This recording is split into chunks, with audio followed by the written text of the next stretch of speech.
कैसे हैं आप सब? उम्मीद है खैरियत से होंगे। तो आज का हमारा जो लेक्चर है, लेक्चर नंबर है 9, इंट्रोडक्शन टू प्रोग्रामिंग CS201 का।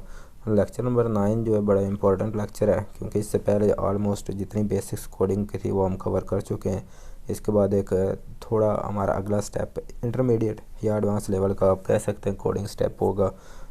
उम्मीद करता हूँ कि आप ये भी इंजॉय करेंगे अगर आपने पहले वाली वीडियो अच्छे से देखी होंगी तो देख लेते हैं कि अभी तक हमने क्या देखा है। तो अगली स्लाइड पे हम चलते हैं। ये तो प्रोग्रामिंग टूल किट क्या था कि इससे पहले जो चीज़ें हमने देखी थी उसमें हमने देख लिया था डिसीजन मेकिंग हमने चीज़ें देखी थी, यानी इफ एल्स वगैरह देख लेते, लूप्स और बाकी चीज़ें जैसे सिक्वेंस वगैरह थे वो हमने देख लिए थे। तो प्रोग्रामिंग ऑलमोस्ट हमारे जो बेसिक है वो कवर। बेसिक्स मुराद है कि अगर आपने पहले वाली चीज़ें अच्छे से की तो आप कोई भी कोड कर सकते हैं। ठीक है, कोई भी मतलब क्या है कि आपको कोई भी प्रॉब्लम मिलती है ना, तो आप पहले वाली चीज़ें यूज़ करके उसे सॉल्व कर सकते हैं। ठीक है, अभी कुछ आगे जो टेक्निक्स वगैरह प्रोग्रामिंग की आएंगी वो थोड़ी इंटरमीडिएट या एडवांस लेवल की हैं। ये नहीं कि आपको टेक्निक्स नहीं आती तो आप कोडिंग नहीं कर सकते, आप कोडिंग कर सकते हैं अगर आपने इससे पहले वाली चीज़ें कंप्लीट कर ली हैं तो। लेकिन इससे के जो बाद की टेक्निक्स हैं जो आज के बाद हम आगे वाले लेक्चर्स में देखने वाले हैं वो थोड़ी बेहतर हैं। बेहतर से मुराद क्या है कि वो टेक्निक्स आप यूज़ करके प्रोग्राम या कोड को ज़्यादा बेहतर तरीके से लिख सकते हैं। ठीक है, तो बगैर टाइम वेस्ट किए हम अपने हैंडआउट्स पे चलते हैं, देख लेते हैं कि वहाँ पे क्या है। तो आगे बढ़ने से पहले अगर आपने मेरा चैनल अभी तक सब्सक्राइब नहीं किया तो काइंडली कर लें ताकि आपको इस तरह की और वीडियोस मिलती रहें। तो मैं हैंडआउट्स पे आ गया। लेक्चर नंबर 9 हमारा समरी में पहले एक हम इंट्रोडक्शन देखने वाले हैं कि फंक्शंस क्या होते हैं, फिर हम देखेंगे फंक्शंस किस तरह से होते हैं और उनकी टाइप्स कितनी हैं, हम उसे डिक्लेयर कैसे करते हैं और इनिशियलाइज कैसे करते हैं। फिर फंक्शन का स्ट्रक्चर देखेंगे हम, और फिर वही चीज़ डिक्लेरेशन और डेफिनेशन वगैरह देखेंगे। उसके बाद 3 हमारे पास प्रोग्राम आएंगे जिनमें हम फंक्शंस का यूज़ करेंगे। ठीक है, तो आज का लेक्चर हमारा इम्पोर्टेंट इस वजह से कि इसके बाद हम ऑलमोस्ट एडवांस लेवल देख रहे होंगे। तो इंट्रोडक्शन में थोड़ा सा यहाँ से करवा देता हूँ। ये भी वही चीज़ बता रहे हैं कि हमारे जो टूल किट है प्रोग्रामिंग के ऑलमोस्ट कंप्लीट है, और इस चीज़ को यूज़ करते हुए यानी सीक्वेंस डिसीजन और लूप्स वगैरह को यूज़ करते हुए आप almost all kinds of programs कर सकते हैं। ठीक है, तो अभी फंक्शंस क्या हैं। ठीक है, फंक्शंस क्या हैं इसको मैं आपको इन्हीं की एक एग्जांपल से समझा देता हूँ। लाइक ये आप एक देख लें कि जो लेबॉर्ट्रीज़ वगैरह में स्टूल यूज़ होते हैं वो दिया हुआ है, और यही वहाँ भी एक्सप्लेनेशन किया गया।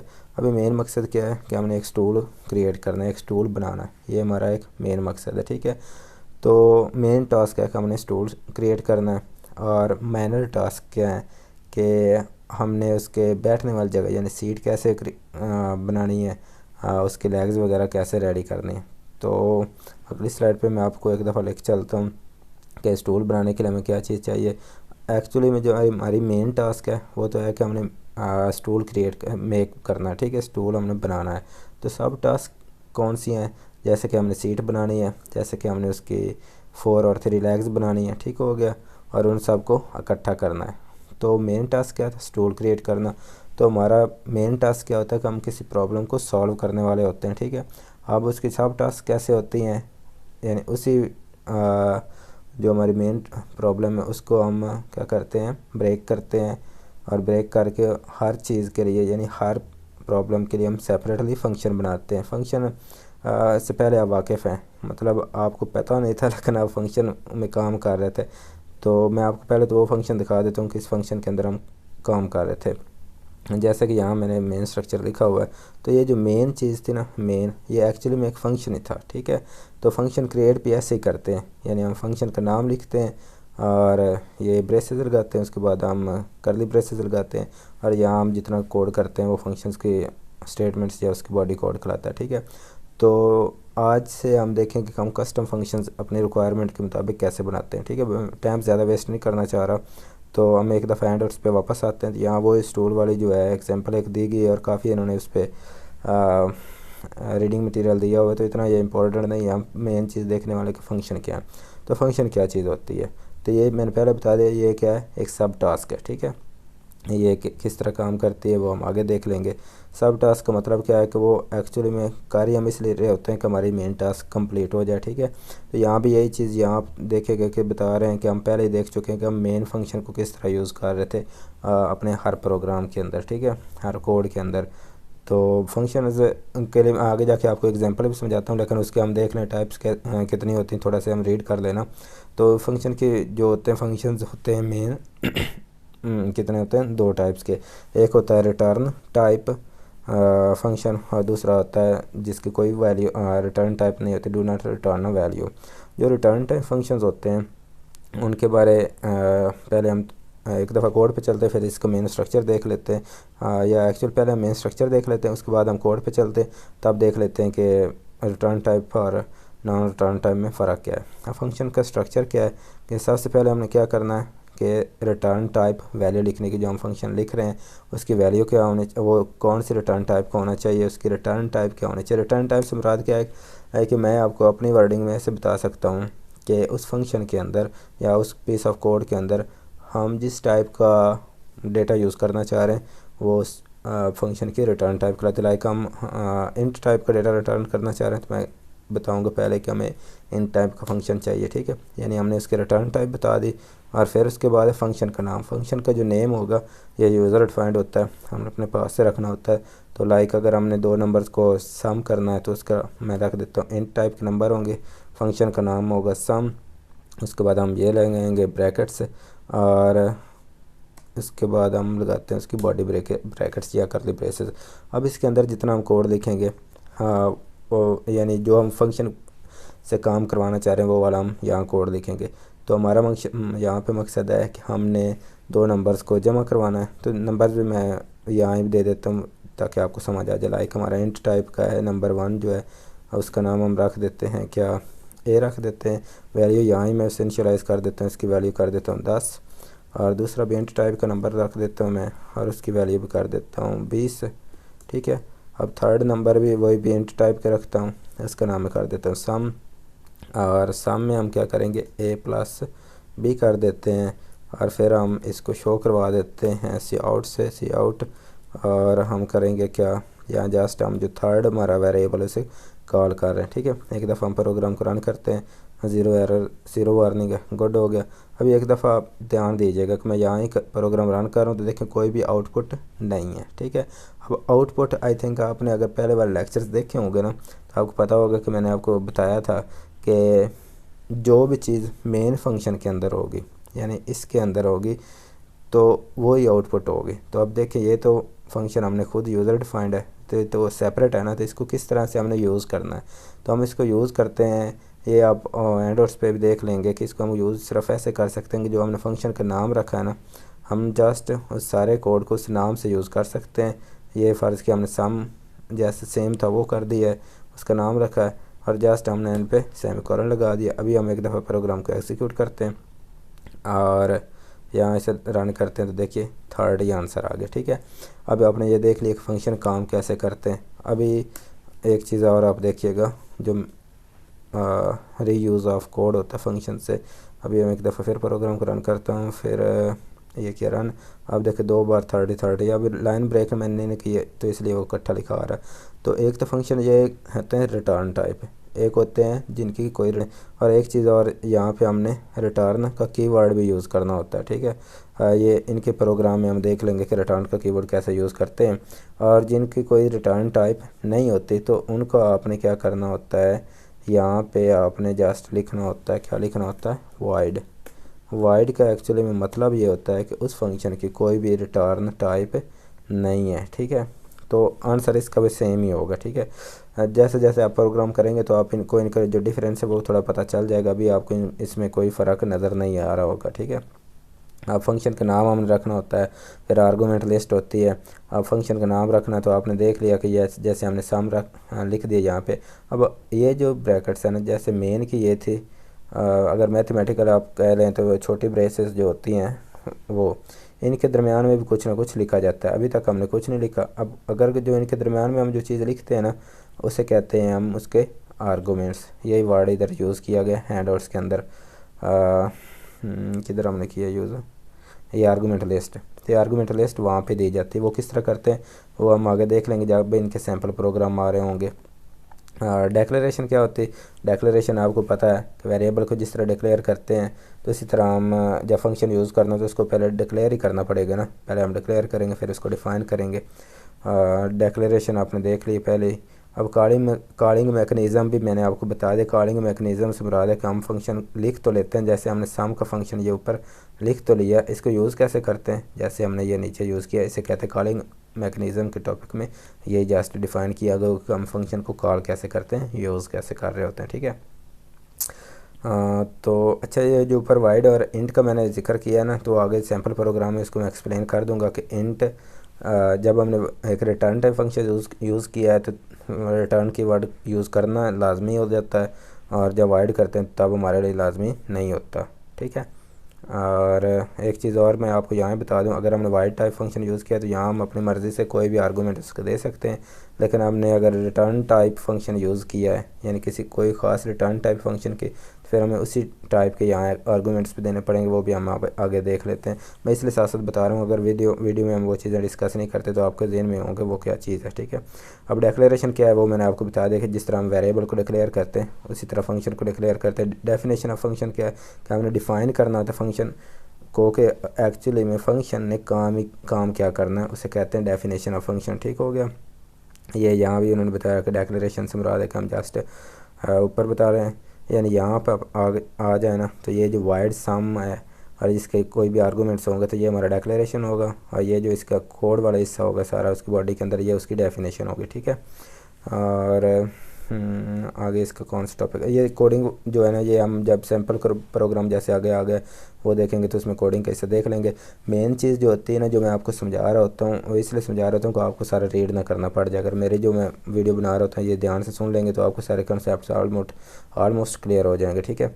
अब सैम्पल प्रोग्राम 1 क्या है? सैम्पल प्रोग्राम 1 में हमने करना ये है कि ये प्रॉब्लम स्टेटमेंट दी, calculate the integer power of some number, यानी कोई भी नंबर दें तो दें और उसकी पावर भी दें कि हमने उसके नंबर की कितनी पावर लेनी, तो उसकी पावर हमें फाइंड करके दे दें। तो अगर आप इसी चीज़ को मैथमेटिकली सॉल्व करेंगे तो आपको, अगर उसका सोल्यूशन आपको मैथमेटिकली आता होगा तो आप ये भी कर लेंगे। ठीक है। अब पावर हम किस तरह से मालूम कर सकते थे, यानी कोई भी नंबर है उसकी पावर लेने का मतलब ये होता था कि वो नंबर अपने आप के साथ उतनी बार मल्टीप्लाई हो रहा होता है, ऐसे ही होता है ना। तो इसी प्रोग्राम को को मैं आपको प्रोग्राम ले जाता हूँ ना एक दफ़ा डैब पे, तो हम सैम्पल प्रोग्राम 1 जो मैंने पहले इधर सॉल्व कर लिया वो मैं आपको दिखा देता हूँ। ठीक है। तो पावर हम किसी भी नंबर की ले सकते हैं, तो चाहे वो पॉइंट वाला ही क्यों ना नंबर हो। ठीक हो गया। तो अब यहाँ पे हमने क्या करना है, हमने एक बना लेना है फंक्शन किस नाम से बनाया है, रेस टू पॉ यानी हम उसके किस तरह से पावर हम लोग करते हैं। अच्छा, इसके मैं आपको एग्जैक्ट डेफिनेशन नहीं बता रहा होता कि आप कहेंगे कि आप क्या डेफिनेशन इसकी बता रहे हैं। ये जो रेस टू पावर मैंने लिखा हुआ है ना, इसकी जगह आप कुछ भी लिख सकते हैं। ठीक है। ये यूज़र डिफाइंड होते हैं। तो एक्चुअली मैंने ये जो कोड है आपके हैंडआउट से लिया है, इसे थोड़ा सा मॉडिफाई कर दिया है। तो ये मैं इसलिए वही चीज़ ज़्यादा यूज़ कर रहा हूँ ताकि आप को उस चीज़ जब हैंडआउट्स को पढ़ें तो उस चीज़ की ज़्यादा अच्छे से समझ आ जाए। तो इसकी जो रिटर्न टाइप है ना, जो हम देख रहे थे फंक्शन रिटर्न टाइप के होते हैं, वो मैंने यहाँ रखी डबल। ठीक है। कौन सी रिटर्न टाइप है? डबल। और इसका नाम मैंने रखा है रेस टू पावर, और इसके आर्गूमेंट्स की ये लिस्ट है जो हम देख रहे थे आर्गूमेंट लिस्ट, वो ये आर्गूमेंट लिस्ट जो मैं आपको बता रहा था कि आगे बताऊंगा, वो ये चीज़ होती है कि इस तरह से हम आर्गूमेंट्स लिस्ट यूज़ करते हैं।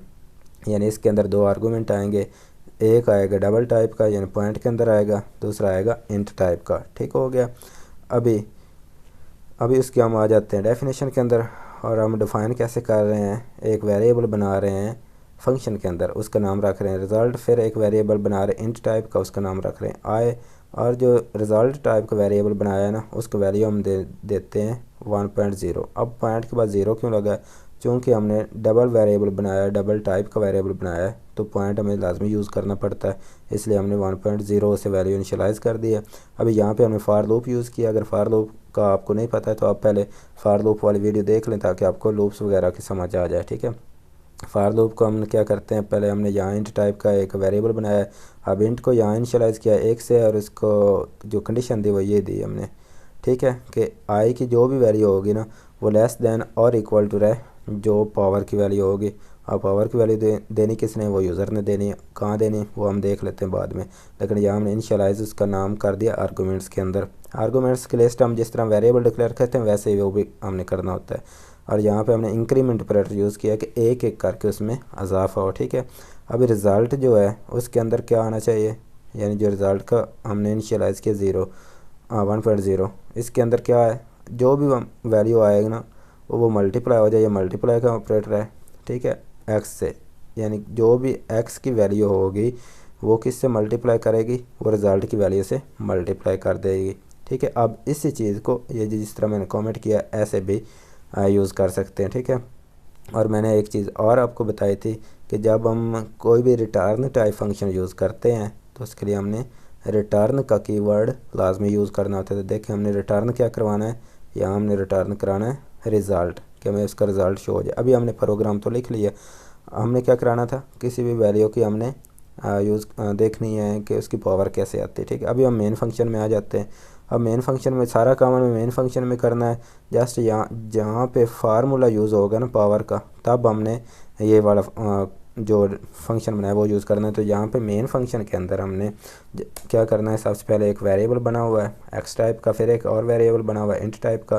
पहले हम मैसेज शो करवा रहे हैं कि प्लीज़ इंटर नंबर, यानी जिस नंबर की आप पावर लेना चाह रहे हैं वो इंटर करें, यूज़र इंटर करेगा और वो एक्स के अंदर जाके सेव हो जाएगी।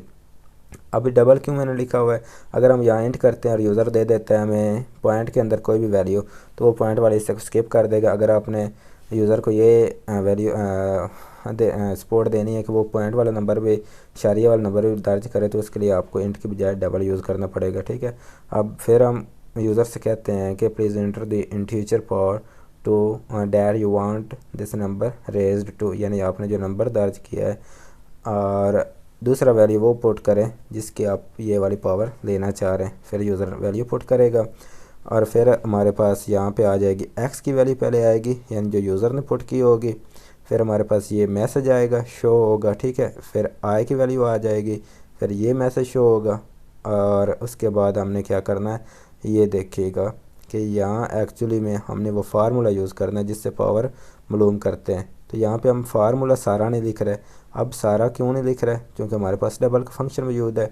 अगर हमारे पास फंक्शन ना बना होता तो हमें क्या करना पड़ता, ये वाली जो सारी चीज़ थी ना, यानी फॉर लूप के अंदर जो आप देख रहे हैं, ये हमें सारी की सारी यहाँ लिखनी पड़ती, ठीक है।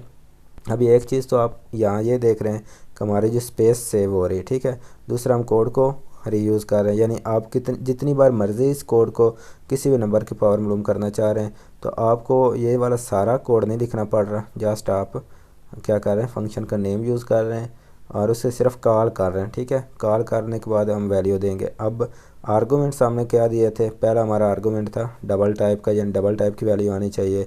फिर हमारा था इंटीजर टाइप का आर्गूमेंट, तो दूसरी वैल्यू हमारी इंटीजर टाइप की आनी चाहिए, ठीक है। इस तरह से आर्गूमेंट्स की वैल्यू देते हैं। अभी जब ये प्रोग्राम रन होगा, एक दफ़ा कंपाइल करते हैं, देखने का एरर तो नहीं। अभी इसे करते हैं रन करने के बाद पहला नंबर वो पूछ रहा है कि कौन सा नंबर है, हम इसे 2 दे देते हैं, ठीक है। अब वो कह रहा है कि आप वो वैल्यू दें जो इसकी पावर लेना चाह रहे हैं, मैं यहाँ 3 दे देता हूँ।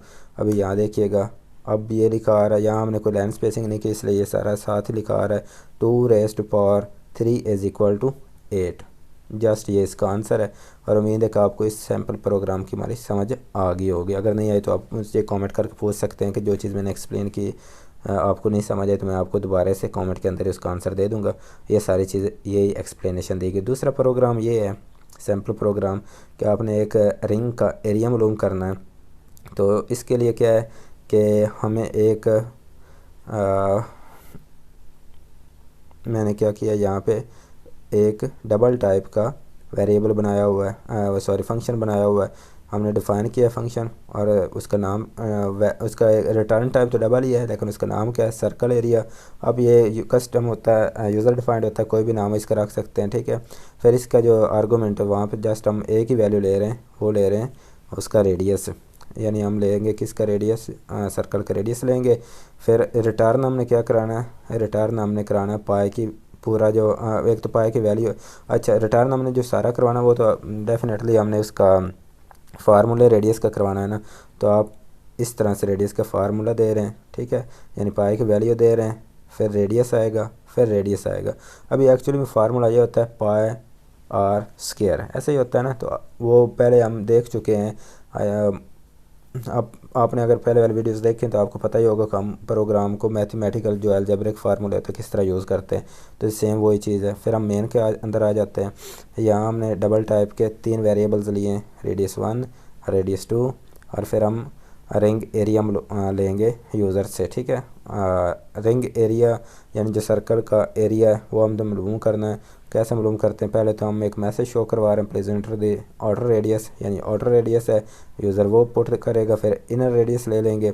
फिर जो रिंग एरिया है वो कैसे मालूम करते हैं, जो हमारा रेडियस 1 है उसमें से रेडियस 2 जो है वो हम कर देंगे माइनस, ठीक है। अभी देखिएगा ये सर्कल एरिया जस्ट लिखा आ रहा है, यहाँ पे RD1 है, रेडियस 1 है, फिर सर्कल एरिया, फिर रेडियस 2 है। अब ये सर्कल एरिया है क्या, ये एक्चुअली में हमारा फंक्शन है, उसे हम कॉल कर रहे हैं, ठीक है। फंक्शन को कॉल कर रहे हैं और ये जो उसका हमने आर्गूमेंट देना था उसका, यानी जब वैल्यू देते तो पैरामीटर कहते, पैरामीटर देना था वो होना था डबल टाइप का। तो ये डबल टाइप आ रही ये वाली, और दूसरे वाले जब हम आर्गूमेंट दे रहे हैं उसे पैरामीटर दे रहे हैं, उसकी वैल्यू दे रहे हैं, तो वहाँ पे आ रहा है कि हमारा दूसरा एरिया रेडियस 2। तो ये इस तरह से फंक्शन कुछ काम करता है।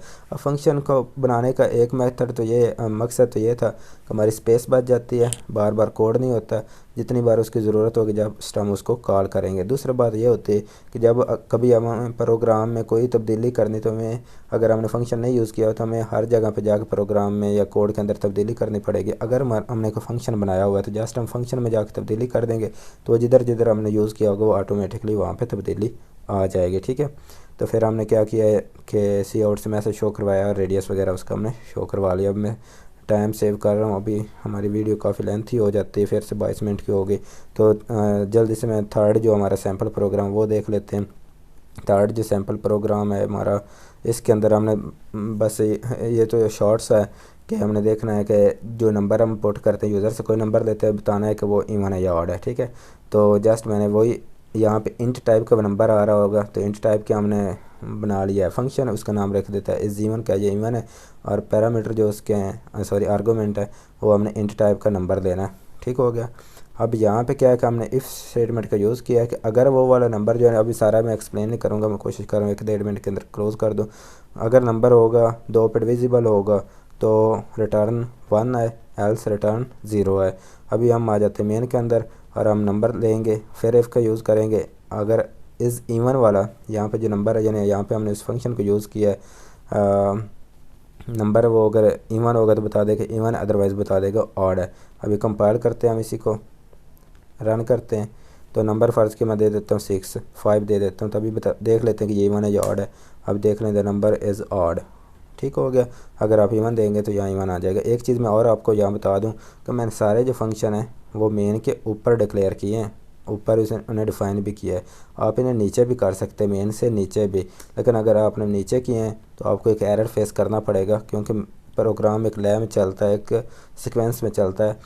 अगर आपने यहाँ कॉल कर लिया और ऊपर है ही नहीं तो एरर तो आएगी ना। तो उसका तोड़ ये होता है कि आपको ये फंक्शन जो है यहाँ ऊपर भी डिक्लेयर करने पड़ते हैं, उसके बाद आप उन्हें नीचे यूज़ कर सकते हैं। तो ठीक है, तो आज की वीडियो पहले हमारी काफ़ी लेंथी होगी, मिलते हैं अगली वीडियो में। अच्छा एक्चुअली में ये हमारे लिए इम्पोर्टेंट थी इसलिए ये लेंथी होगी, ठीक है। आप इसको एक दफ़ा अच्छी तरह देख लें, और अगर आप इसको अच्छी तरह देख लेंगे तो आपका ये वाला जो टॉपिक है हमारा, ये पूरा जो कोर्स है उस